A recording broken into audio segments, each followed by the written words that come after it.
नमस्कार, अटल सत्य न्यूज देख रहे हैं आप। मैं हूं आपके साथ गोविंद कुमार और अभी हम मौजूद हैं नीरपुर पंचायत में। आपने शायद अटल सत्य न्यूज पर ही पिछला वीडियो एक किसान वाला देखा होगा, जिसमें कुछ किसानों ने विसा जो संस्था है जो किसानों को उन्नत किस्म की धान की बीज और नस्ल प्रोवाइड करती है, उस पर ये कुछ किसानों ने आरोप लगाया था कि उनके द्वारा जो बीज दिया गया था उसके कारण फसल की उनकी क्षति हो गई थी। कि ये वीडियो जब विसा के पास पहुंचा तो ये खबर पहुंचने के बाद उनके अधिकारी ने हमें फोन करके बताया कि सर ये जो आरोप है वो बिल्कुल बेबुनियाद है। आपको बताना चाहेंगे कि विसा कंपनी पातेपुर जो प्रखंड है उसके 5 गांव में बीज को यहां पर किसानों के लिए प्रोवाइड करती है और वहां के जो टेक्निकल असिस्टेंट है विसा के, वो हमारे पास यहां पर मौजूद हैं और ये बताएंगे कि आखिर किस कारण से उस किसान की फसल बर्बाद हुई थी और उसकी क्षति हुई थी। लेकिन उससे पहले मैं बताना चाहूंगा 37 नस्ल का ही यहां पर ये धान का एक आप प्लॉट देख रहे हैं। आप देखिए ये प्लॉट, आप पूरी तरह ये लगभग 2 बीघे में ये प्लॉट फैला हुआ है। काफी लंबा चौड़ा ये प्लॉट है और यहां पर आप देख सकते हैं धान की कटाई शुरू भी हो चुकी है। इस खेत के जो मालिक हैं, मैं उनसे जानना चाहूंगा कि आखिर ऐसी कौन सी विधि इन्होंने अपनाई कि इनका फसल इतना अच्छा हुआ है। वही फसल जो 37 जहां पर जल गया था बरडिया में, वही फसल यहां पर लगा हुआ है। नाम बताएंगे अपना पहले? मेरा नाम पंकज कुमार, मैं नीरपुर का रहने वाला हूं। 27P37 पायोनियर कंपनी का होता है और हम लोग इसको DSR पद्धति से लगाए हुए हैं और ये जो टेक्निक है वो बहुत ही अच्छा टेक्निक है। लोग इसको 3-4-5 साल से इसको हम लोग कंटिन्यू लगाते आ रहे हैं। इसी से धान भी लगाना है DSR पद्धति से। उसके बाद फिर इसको ये धान को हटा के फिर हम लोग इसमें गेहूं का सोइंग करवाएंगे। गेहूं कट जाने के बाद फिर हम लोग मूंग का सोइंग करवाएंगे। फिर इसमें जब मूंग खत्म हो जाएगा फिर हम लोग पुनः फिर धान का सोइंग करवाएंगे और इसी से हम लोग इसी पद्धति से हम लोग कंटिन्यू करते आ रहे हैं। एक सवाल आपसे हम उसका जवाब चाहते थे और जिस किसान ने ये आरोप लगाया था कि उनकी फसल जो 37 की ही थी वो जल के राख हो गई, इस बात में आखिर क्या कारण रहा होगा कि उनका फसल उपज नहीं आया होगा उसमें? नहीं, उनका अपना कुछ ये रहा होगा, अपना कुछ रीजन रहा होगा। कुछ गलत ये का दवा का प्रयोग कर दिए होंगे या बहुत सारा रीजन हो सकता है। उनका कुछ अपना रीजन के कारण या पानी नहीं दिए होंगे समय से, तो उसके उनके अपना कारण से ही ये हुआ होगा, जला होगा। जी, वैसे यहाँ पर 4-5 किसान मौजूद हैं, लेकिन परिणाम दिखाने के लिए जरूरी नहीं कि हर किसानों का बयान लेना जरूरी है, क्योंकि कभी कभार तस्वीरें ही सब कुछ बयां कर देती है। विसा के जो टेक्निकल असिस्टेंट है, मैं उनसे जानने की कोशिश करूंगा कि आखिर किस कारण से उस किसान ने जो आरोप लगाए थे उसकी फसल जल के राख हो गई थी। ले चलते हैं टेक्निकल असिस्टेंट के पास में। आपका शुभ नाम? मेरा नाम रामचंद्र झा है जी। बरडिया में एक किसान ने गंभीर आरोप लगाया था जी। विसा संस्था पर कि उनकी जो फसल है वो पूरी तरह जल के राख हो गई थी और मैंने वीडियो में दिखाया था और शायद आपने भी देखा होगा। जी देखे थे। किस कारण से आपको लगता है कि वो फसल नष्ट हो गई होगी? देखिए उसमें है क्या, जो फार्मर आपको बताए थे जो हमारा फसल नष्ट हो गया है, वो पिछले बार हमारे विधि से टेक्नोलॉजी से जो है जीरो टिले से गेहूं भी लगाए थे। वो गेहूं अच्छा रहा उनका। धान के टाइम में वो लगाए, जब वो प्लॉट पे लगाए, हम लोग का एक प्लॉट का कंडीशन भी होता है जो किस प्लॉट में कौन सा क्रॉप लगाना चाहिए, कौन सा क्रॉप नहीं, क्योंकि धान का वैरायटी जो है सब एक ही ड्यूरेशन का होता नहीं है। कोई शॉर्ट है, कोई मीडियम है, कोई लॉन्ग है। तो हम लोग प्लॉट को देखते हैं जो कौन सा धान जाना चाहिए, नहीं जाना चाहिए। तो वो जो है जब बुआई किए थे तो उस टाइम हमको कोई इन्फॉर्मेशन नहीं था और वो लगा लिए। लगाने के बाद जब उनका 40 दिन का क्रॉप हो गया तो हमको फ़ोन किए वो जो सर हमारे धान में जो है जर्मिनेशन जो है कम आया है और वीट ज़्यादा आ गया है, तो दिक्कत हो रही है। अब जो है कैसे क्या करें नहीं करें, एक बार प्लॉट आके आप देखिए। तो उस टाइम हमारा सोइंग भी और हर जगह चल रहा था, हर जगह स्प्रे भी चल रहा था।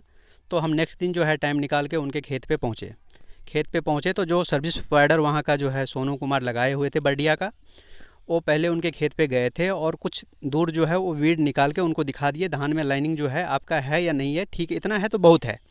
उस पर वो एग्री हो गए, हाँ धान तो बहुत है, वो तो दिख नहीं रहा था लेकिन ठीक है ये तो, लेकिन वीड का क्या करेंगे? तो बोले वीड के लिए तो स्प्रे करना पड़ेगा और स्प्रे करा के हो सकता है ख़त्म हो जाए। उसके बाद हमको वो फ़ोन किए थे। तो नेक्स्ट दिन वहाँ हम पहुँचे और पहुँचने के बाद हम देखे तो उसमें वीड का तो था ज़्यादा, उसमें कहीं से कोई कहने की दिक्कत नहीं है। उसमें पानी जो है वो टाइम से मिला भी नहीं था और उसके बाद हम गए तो हम बोले जो उनको 2 दवा का नाम बताए, इसको आप स्प्रे कर दीजिए, लगभग जो है ख़त्म हो जाएगा। इनकेस उससे ज़्यादा परेशानी ज़्यादा होगा तो वीडिंग करवाना पड़ेगा, लेकिन हमको लगता है इससे हो जाएगा ठीक ठाक। तो हम वो बोले उनको और ये कंडीशन बता दिए थे जो आपको जो है स्प्रे के बाद जो है पानी कब लगाना है और कितने दिन तक उसमें पानी छोड़ना है। तो वो स्प्रे किए, स्प्रे करने के बाद जो है हम उनको दवा प्रोवाइड करवाए, वो स्प्रे किए, करने के बाद जो है पानी वो दिए। तो उसके बाद फिर हम गए तो वीड जो है डाउन हो गया था। लेकिन था क्या, जो हमारे धान का फसल में जो हर्बिसाइड का स्प्रे करते हैं तो हमको ये है जो 22 से 25 दिन में स्प्रे कर देना है लेटेस्ट।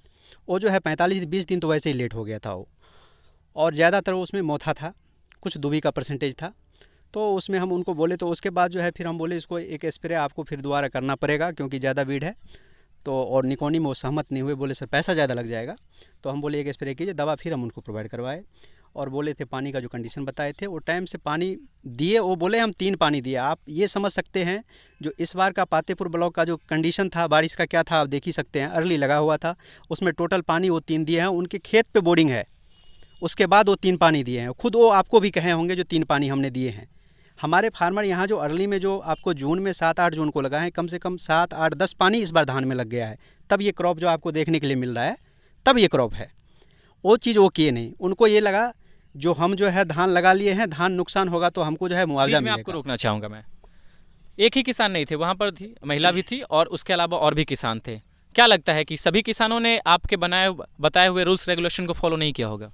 नहीं, देखिए वहाँ पे बढ़िया में जो है टोटल जो है आपको 45 फार्मर आसपास DSR हमारे लगाए हैं, ठीक है। वहाँ पे जो आप दिखाए थे जो महिला थी वहाँ, और आप उन्हीं वो जो थे, क्या नाम है उनका, लखींद्र कुमार थे। वहाँ जो फार्मर थे वहाँ उस टाइम जो हमको बुलाए थे, उनको पूछिएगा। एक और जेंट्स थे जो धान लगाए थे हमारे विधि से, वो बोले जो आपका भी तो धान ख़राब हो गया। तो बोले हाँ ख़राब तो हो गया। तो हम उनको कंडीशन पूछे क्या किए थे, तो धान में जर्मिनेशन आया था, पौधा निकला था। तो बोले सर पौधा तो निकला था, जंगल बहुत हो गया। हम बोले दवा नहीं मिला था, तो दवा तो मिला था, स्प्रे किए थे। हम बोले खेत में नमी था, तो खेत में तो नमी नहीं था, तो पानी दिए कब? तो पानी सर स्प्रे के जो है 6 दिन के बाद दिए। अब बताइए जिस खेत में नमी नहीं है और 6 दिन के बाद हम जो है उस पर जो है स्प्रे करने के 6 दिन के बाद पानी देंगे तो उस धान का होगा क्या कंडीशन? और नहीं दिए तो नहीं दिए, हमसे कम से कम पूछना चाहिए। जो अधिकारी का नंबर आप जो है 40 दिन बाद लिए थे किसी से, वो तो आप बुआई के टाइम भी ले सकते थे, 1 सप्ताह बाद भी ले सकते थे। और हमारा ये 5 विलेज में लगभग जो है तो 26 दिन हमारा आना जाना रहता ही है। हमने ये 5 गाँव का एक ग्रुप भी बनाए हुए हैं, जो हमारे उसमें 150 फार्मर अभी हैं। आप कहीं से नंबर लेकर उस टाइम भी तो कॉल कर सकते थे। सर एक चीज़ आपसे जानना चाहेंगे, ये जो विसा का जो प्रोग्राम है किसके सौजन्य से संचालित किया जा रहा है? देखिए ये जो है कार्यक्रम, ये जलवायु अनुकूल कृषि कार्यक्रम CR एक प्रोग्राम चल रहा है कृषि विज्ञान केंद्र हरिहरपुर वैशाली के द्वारा। वहाँ का जो है हमारे अधिकारी जो हेड मैम है बराबर आते रहते हैं, 5 गाँव का मॉनिटरिंग करते हैं, विजिट करते हैं, फार्मर से मिलते हैं कंटिन्यू सारे सीजन में, और उनके द्वारा ही ये प्रोग्राम चल रहा है। इसके अलावा मैं बरडीहा में भी आपको लेकर चलूंगा, जहां पर किसान हैं जो फसल लगाए हुए हैं इसी विसा संस्था के अंतर्गत, और वहां का मैं परिणाम दिखाऊंगा कि वहां पर और किसान की फसल कैसी है। लिए चलते हैं आपको बरडीहा में। और अभी हम बरडीहा में पहुंच चुके हैं, जहां पर विसा के द्वारा चलाया जा रहा जो DSR तकनीक है, यानी डायरेक्ट सीडिंग ऑफ राइस, उसके द्वारा यहाँ पर जो धान की जो यहाँ पर फसल है आप देख सकते हैं।